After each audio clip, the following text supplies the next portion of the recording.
such a huge fan of these two guys, we have now the pleasure of giving you an exclusive interview with Ted and Delaney Elise. I've got to tell you guys, we are very privileged to have this as a brilliant video for you guys. So please do bear in mind that this is just all questions, and this video is not really meant to be just for entertainment purposes. Hey Taz, well thank you for having us on your channel, and we're going to try and answer the questions as best we can without going on and on and on. Sometimes I talk a lot. Delaney's going to help me not do that.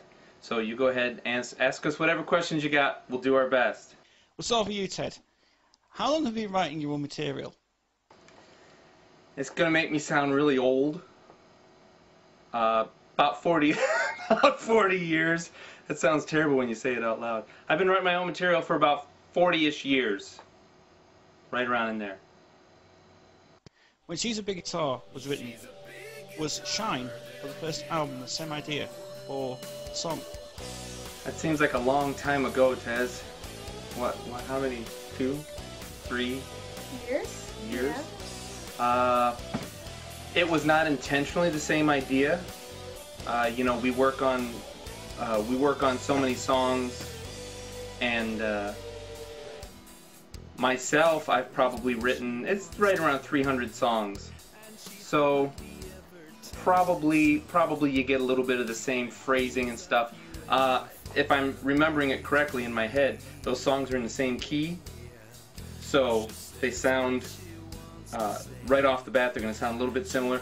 It was not intentionally the same idea, but hey, I don't get good ideas that often, so I use them a lot when I get them. It's rumored on the song of Headless Horseman that you wrote for your album that Delayney is on backing vocals. Is this true?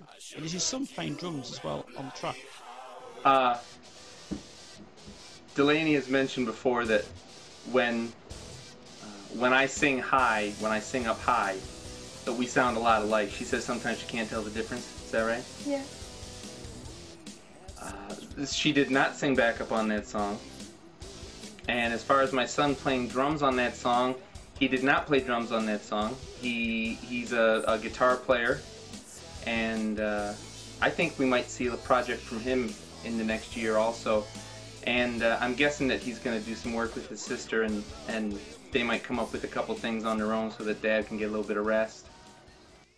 In the music genre that you're in, which is rock, do you have a unique way of producing tracks? How do you make that Queen sound with the guitar you use, as it was included on the Words of Comfort track? Let's see. That's a lot of different little questions inside of one. First of all, we do a lot of work in the studio. We put in a lot of hours, and there's a lot of recording and reworking things until we get it just how we want it. We don't use any pitch correctors or auto-tune or harmonizers or anything like that, because I don't believe in them. In my opinion, if you say you're a singer, you should be able to sing. And if you can't sing, don't use a machine to make you sound good and then say you're a singer. That's my opinion. A lot of people use it, but I don't know. I think you should actually be able to sing. In the studio, it's a lot as far as producing tracks and arranging tracks.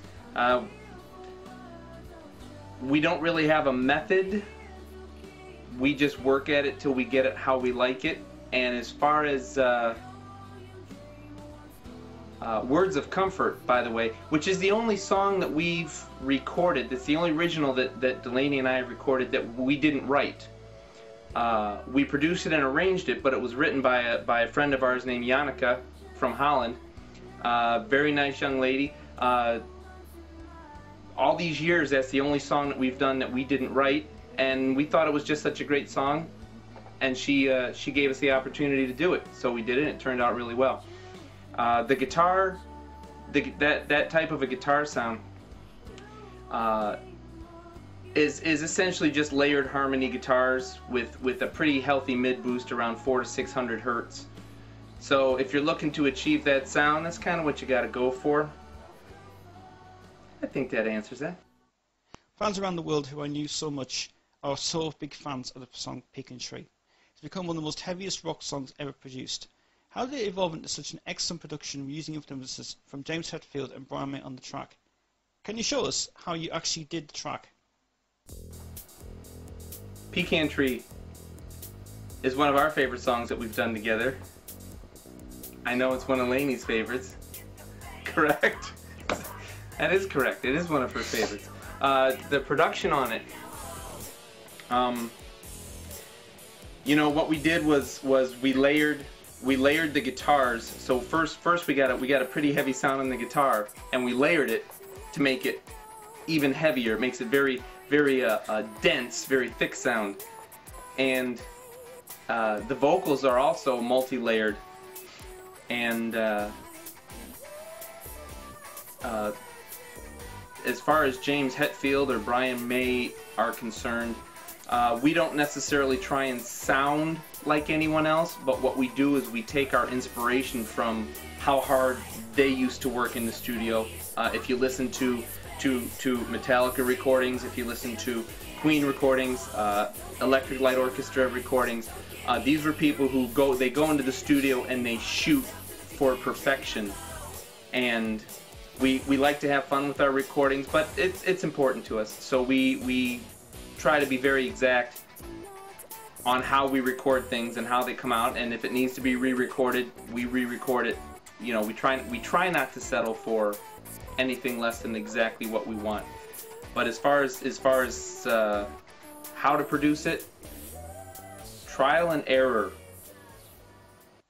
The album Halt the Fire is an absolute classic album. There's a lot of Queen Iron Maiden influences on the album, but on the song You Were Cyan, was the line from Queen's Bohemian Rhapsody aimed at someone in particular? Hold to the Fire, that was the first album that we worked on. It was like the first full-length real album that we did. After we did Shine turned out to be so much more than we thought it was going to be. It started out as sort of a experiment. Lainey was just starting to kind of get interested in singing and doing originals, and we put Shine together very quickly, those 5 songs, and it came out so well that when we were done, we just it was a no-brainer that we should just do some more stuff, and that's when Hold to the Fire came out. On You Are Cyan, yeah, I remember that song. That was one of my favorite songs off the album. I don't think it was anybody else's, but it was one of mine. The Queen line that we used. Well, you had mentioned many times that you could hear some of the Queen inspiration within our music, and we have a lot of different influences. Queen is just one of hundreds, but you were able to pick that one out, and so we thought maybe we'd throw that line in there and see if you picked up on it. And you obviously did. You got good ears, Tez. Feed Your Mind is such a Foo Fighters and Queen song. In the backing vocals, it sounds like Roger Taylor. Is that how the sound for the songs were influences on Delaney's albums? Feed You Mind. You're going way back now, Tez. That was one of my solo efforts. That's a lot of years ago. I don't know. That might be 6-7 years ago.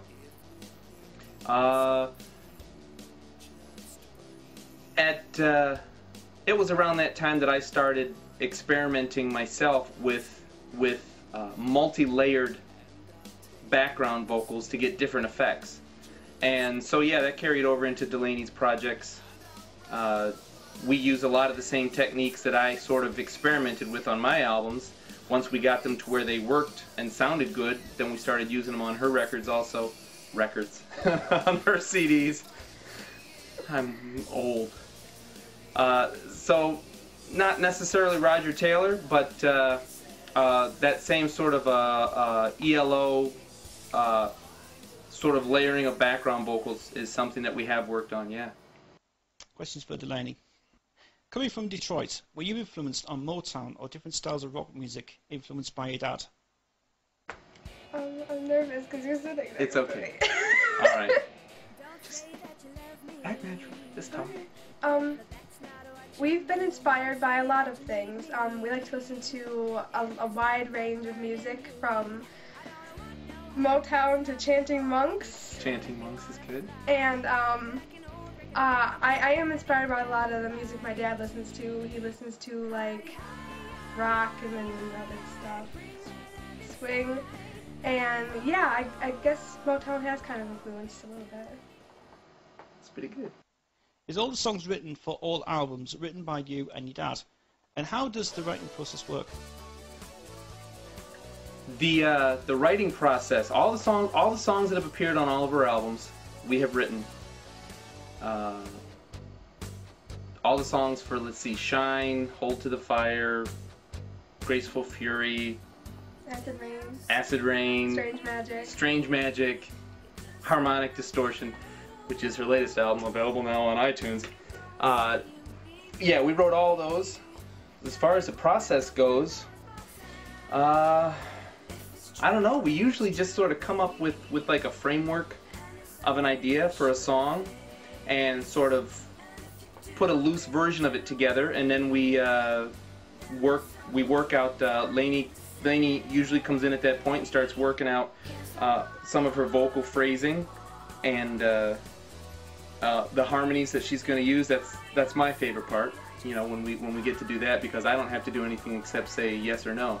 I don't have to learn anything. The harmonies are my favorite part of it, because it seems like you always come up with something you weren't expecting. That was good. Your videos are so amazing quality. Have you ever had an idea to do like a once upon a time themes in the videos?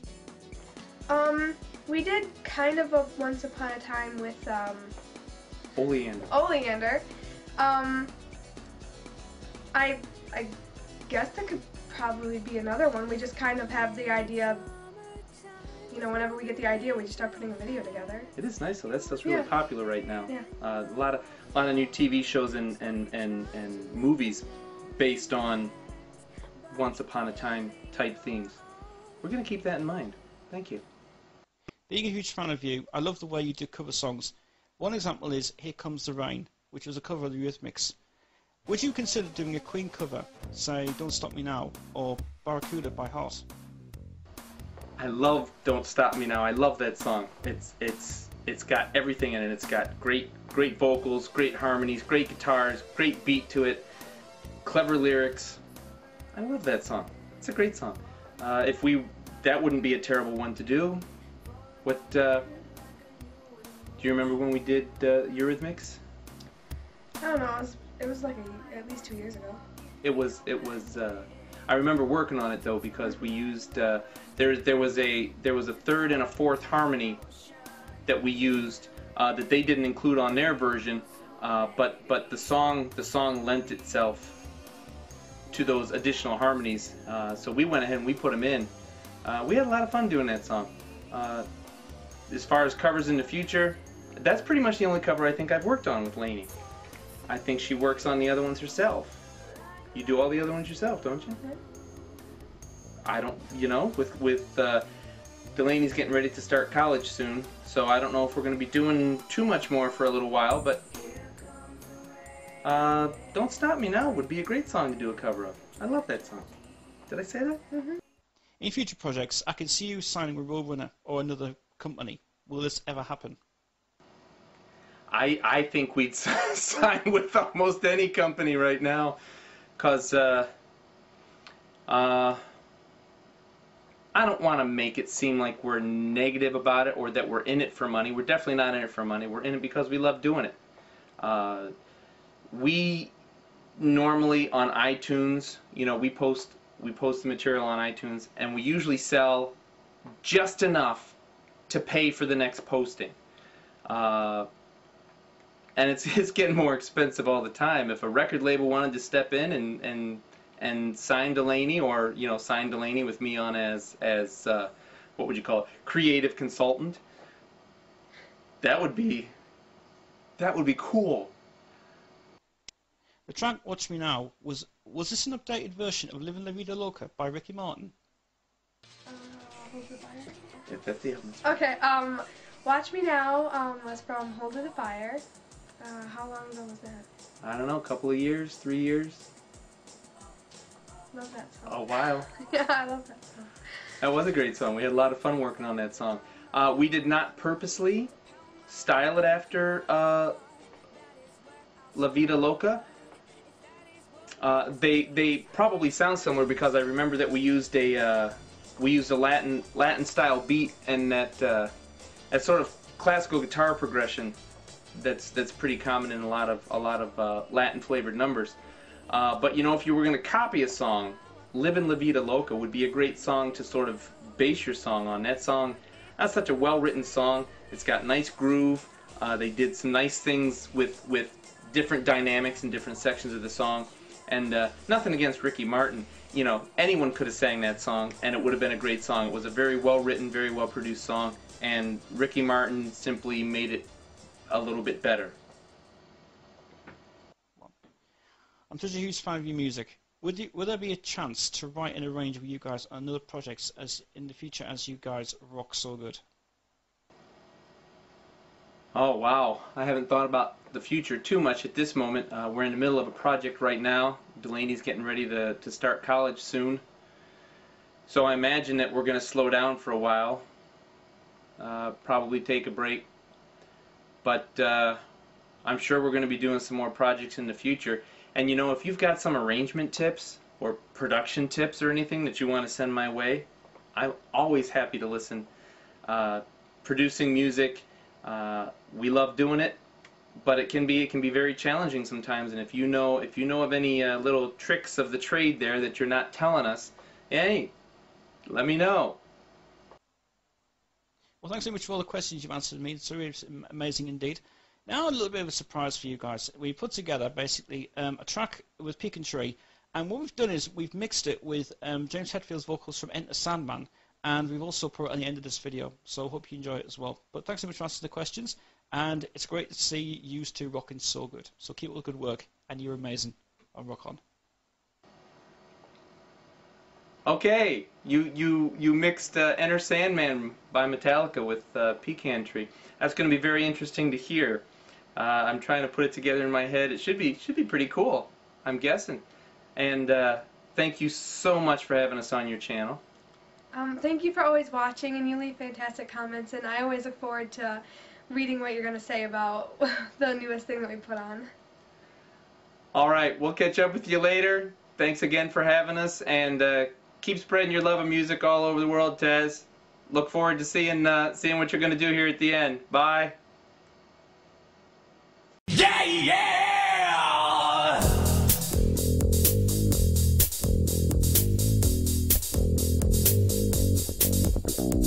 Boy, I want to kiss your face, occupy your space. I want to see you run to the field of the pecan tree now. Hold. Yeah, yeah! Yeah, yeah!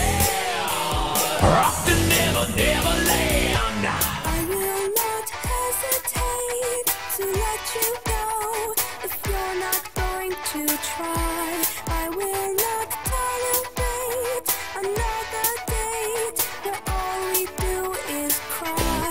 These words in love, their words sting your heart. Let's play soft robots understanding. Boy, I want to kiss your face, occupy your space. I want to see you run to the field of the pecan tree. Now hold, don't hand me any lines, don't give me any grief. Just stand up straight and haul yourself to the pecan tree. Now go. Yeah, yeah! Rock the never land. Do not expect from me the sympathy that you have not repaid, and don't expect me to bow down to you and soon I'll walk away. This should be such fun, this should be so cool. I won't be a fool, but you can be mine. Boy, I want to kiss your face, occupy your space. I want to see you run to the field of the pecan tree. Now hold, don't hand me any lines, don't give me any grief. Just stand up straight and haul yourself to the pecan tree. Now go. Hush, little baby, don't say a word, and never mind that, no you would. It's just a piece under your bed. Yeah, yeah. Boy, I want to kiss your face, occupy days. I want to see you run to the field, to the pick and tree. Now hold, don't hand me any lines, don't give me any grief.